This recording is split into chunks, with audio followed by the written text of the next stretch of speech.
Good morning, dear students. Now, in this lecture, we are going to study motion of charge particle in magnetic field, which is constant in time. Okay. So, in previous lecture, we have studied motion of charge particle in electric field. Okay. So, we know that when charge particle enters in a electromagnetic field, we have Lorentz force equation. F is equal to Q into vector E plus V cross B. So if we have only magnetic field, okay, so in that case, that vector E is 0 and force acting on that charge particle is given by this equation. F is equal to Q into V cross B. Okay. If we apply for this case Newton's second law of motion, which is M into dV by dt is equal to Q into V cross B. Okay, we get equation like this. Okay, now in this equation, suppose you take dot product of velocity on both sides. So take dot product of velocity on both sides. What will happen? So in the left hand side, we have M dV upon dt dotted with V. Okay. Now we can write this term as d dt of M into V dotted with V. Okay. Because see, mass is the constant. Okay. And if you take V dot V, then by using product of the derivative of dot product, what will that derivative? M into dv by dt dotted with v plus again m is constant, again v dotted with dv upon dt. These two vectors are same, so this is nothing but 2 times m into dv upon dt dotted with v, which is this factor. Okay. Now to compensate these two, if you take this factor 1/2 over here, okay, so this factor is nothing but this factor. Okay. So now on the right hand side, we have vector v dotted with v cross b. So this is scalar triple product. Okay. And in the scalar triple product, we have seen one property is that if out of 3 vectors, 2 vectors are identical. So here vector v and vector v are identical vectors. So in that case, scalar triple product of these 3 vectors becomes 0. Okay. So see, vector A dotted with A cross B, these 2 vectors are identical, like this vector v v, and here we have vector b. So on the right hand side, we have equal to 0. Okay. Now v dotted with v is nothing but v square. So d by dt of 1/2 m v square is equal to 0. Okay. And 1/2 m v square and its time derivative is 0, which means 1/2 m into v square is a constant quantity. At that time only, when we take derivative, it will become 0. Okay. So here, if this quantity is constant, so mass is constant. Okay. Mass of charge particle is not changing. Here we have v, which is velocity, which means if this product has to remain constant, velocity of that charge particle must be constant. Okay. So remember this fact.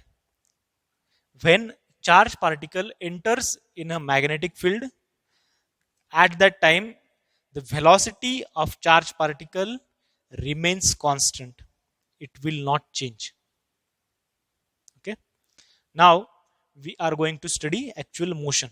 Okay. Equation for trajectories and all those factors. So for that we are going to take charge particle which is having charge q, mass m, and suppose that charge particle is enters in a magnetic field which is along z axis. So we have shown that magnetic field is like this. Vector B is equal to Bz into k cap. So magnetic field is along z axis only. Okay. Now if that charge particle enters with velocity v, okay, so this velocity is having all the x, y and z components. Now we have to find out motion, okay, equation for motions. How can we find out that equations? So we know that from Newton's second law of motion we can write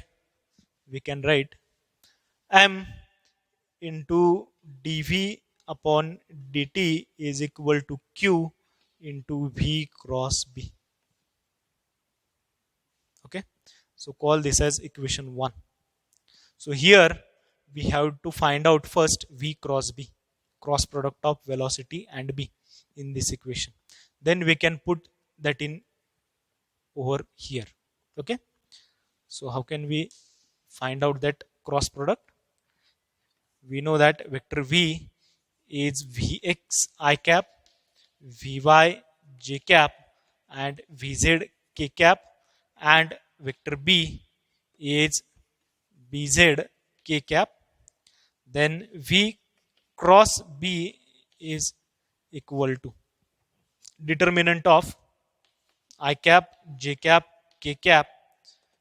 Here vx, vy, vz, and here 0, 0, bz, which is equal to.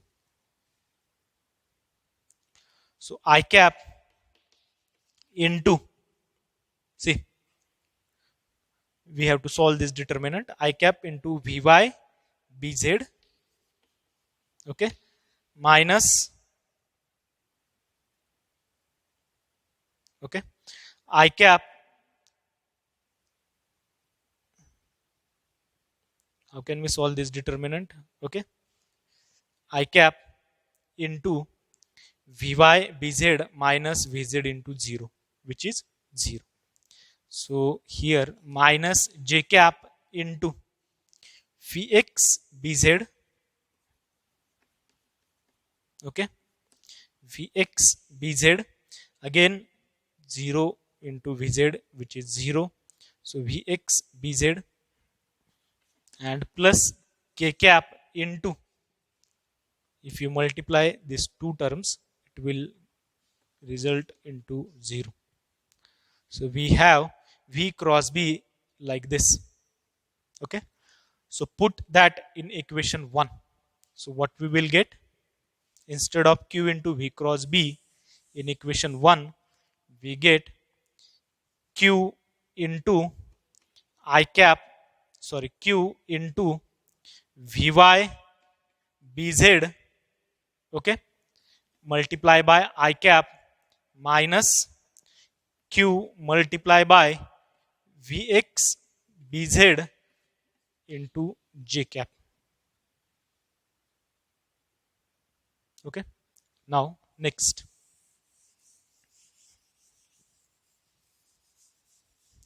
so in this equation on the left hand side here we have vector v. Again vector v can be written as vx I cap, vy j cap, and vz k cap. So if you write these components on the left hand side, what we will get, m into dvx by dt I cap plus m into dvy by dt j cap plus m into dvz by dt k cap. So equating coefficients. So in this equation here on left hand side we have vectors and on right hand side we have again vectors. So while equating two vectors, equate x component of vector along x axis to x component along y axis, y component to y component, and z component to z component. So we get equations. Okay, what are those equations? What are those equations? So first equation we can write as m into dvx by dt is equal to q vy upon bz, is equal to q vy bz. So y component m into dvy upon dt is equal to minus q vx bz, and third equation we get m dvz by dt is equal to 0, because on the right hand side we does not have only z component. Okay, so these are the three equations we get from applying Newton's law of motion. Now see, if you take that m to right hand side, okay, here if you take that right hand side it will become 0. Okay, so call this as factor q bz upon m, which appears in both the equations, q bz upon m as omega. Q bz upon m, this factor is known as cyclotron frequency. Okay, so then in this equation what we will get, dvx by dt is equal to omega into vy. Okay, so that equation dvy upon dt is equal to minus omega into vx, and vz is constant. Why? Because derivative of constant is 0. So these are the three equations that we get. Okay, so see, dvx upon dt, which means acceleration. Okay, but we are taking only x component, which means this is x component of acceleration. So x component of acceleration depends upon y component of velocity. Here y component of acceleration depends on x component of velocity. Okay, so these are the simultaneous equations, simultaneous differential equations. Okay, so for solving these simultaneous differential equations, okay, if we take derivative of this equation, so differentiate with respect to t to equation 1, what we will get, see, on the left hand side if you differentiate then we get second order derivative. Okay, on the right hand side we get omega into derivative, omega is constant term, and derivative of vy with respect to time. Okay, and from equation 2, from equation 2, dvy upon dt is nothing but minus omega into vx. So if you put that minus omega, it will becomes minus omega square vx. If you take that minus to the left hand side, so here we get plus omega square vx is equal to 0. So see, this type of differential equations you already studied in the last year waves and oscillation course. So d2x by dtx square plus omega square x is equal to 0. So these are the nothing but second order ordinary differential equations, and represents simple harmonic motion. Okay, and we know that solution of simple harmonic differential equations are oscillatory. Okay, what are those solutions? Vx is equal to here some constant v0 and sine omega t plus phi. Okay, if you put vx in this equation, take second order derivative of this, Okay, first order derivative is my v0 into omega cos omega t plus phi. If you take second order derivative, then that second order derivative becomes minus omega square v0 again sine omega t plus phi, and vx is nothing but this. So if you take second order derivative and put in this equation, we get equal to 0. Okay, so this is the solution of this equation, and this is nothing but equation for x component of velocity. Similarly, we can find out y component of velocity. So to find y component of velocity, we know that dvx upon dt, which means derivative of this, is nothing but omega into vy. So differentiate with respect to t to equation 4, what we will get? Dvx upon dt means derivative of this is v0, derivative of this is cos omega t plus phi, okay, multiply by omega, and on right hand side we get omega into vy.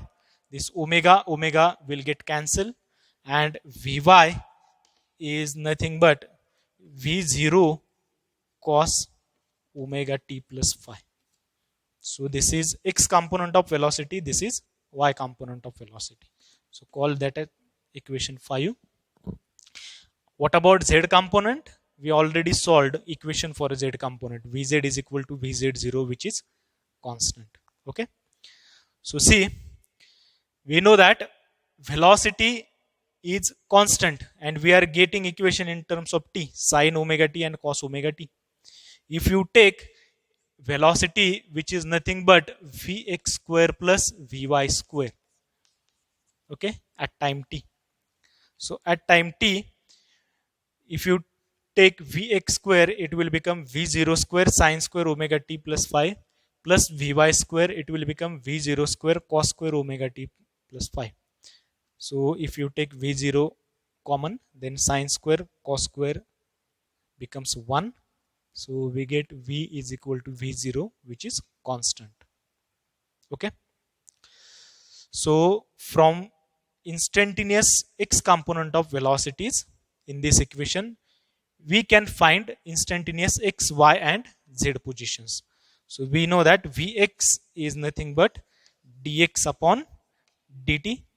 So dx is equal to vx into dt, okay, which is v0 sine omega t plus phi, okay, which is sine omega.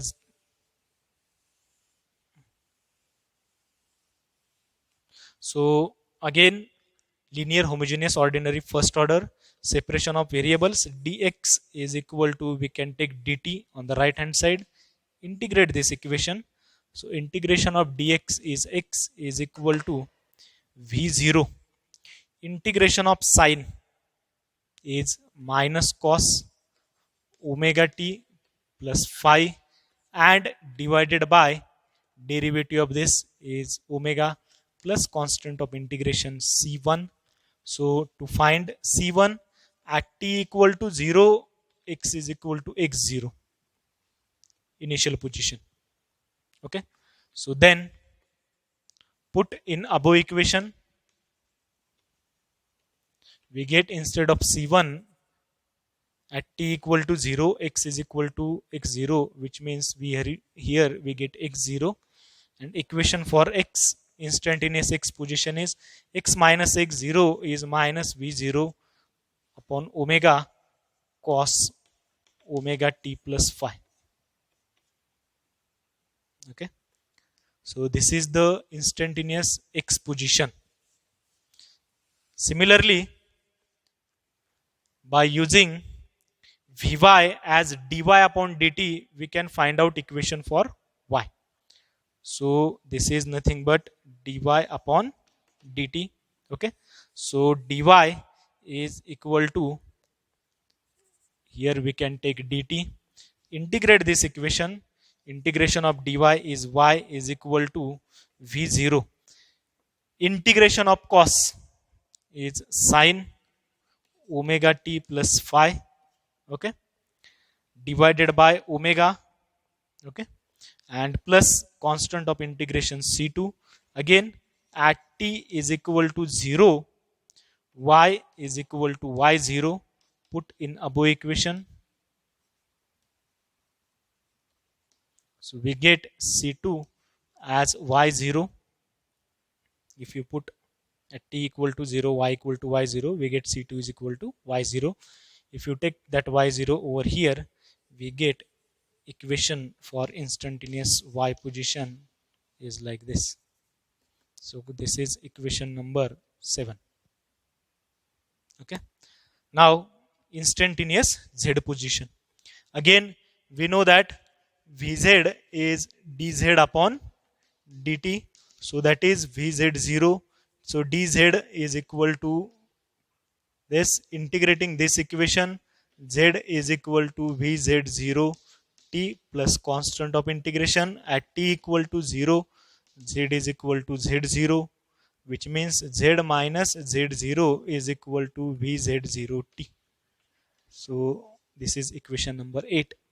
So 6, 7, 8 represents instantaneous x position, instantaneous y position, and instantaneous z position. So what is the trajectory? Okay, to find out trajectory,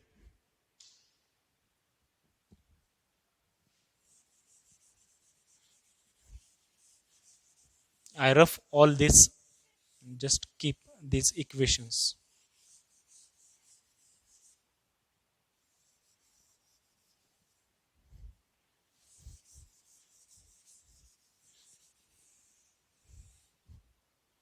If you take x minus x0 square plus y minus y0 square is equal to, see, v0 upon omega square cos square, v0 upon omega square sine square. So this is nothing but v0 square upon omega square, and this is equation for what? Circle, which is centered at x0 and y0 having radius v0 upon omega. So x minus x0 square, y minus y0 square is equal to r square. Okay, and for z we have z is equal to z0 plus vz0 into t. Okay, so what is the trajectory?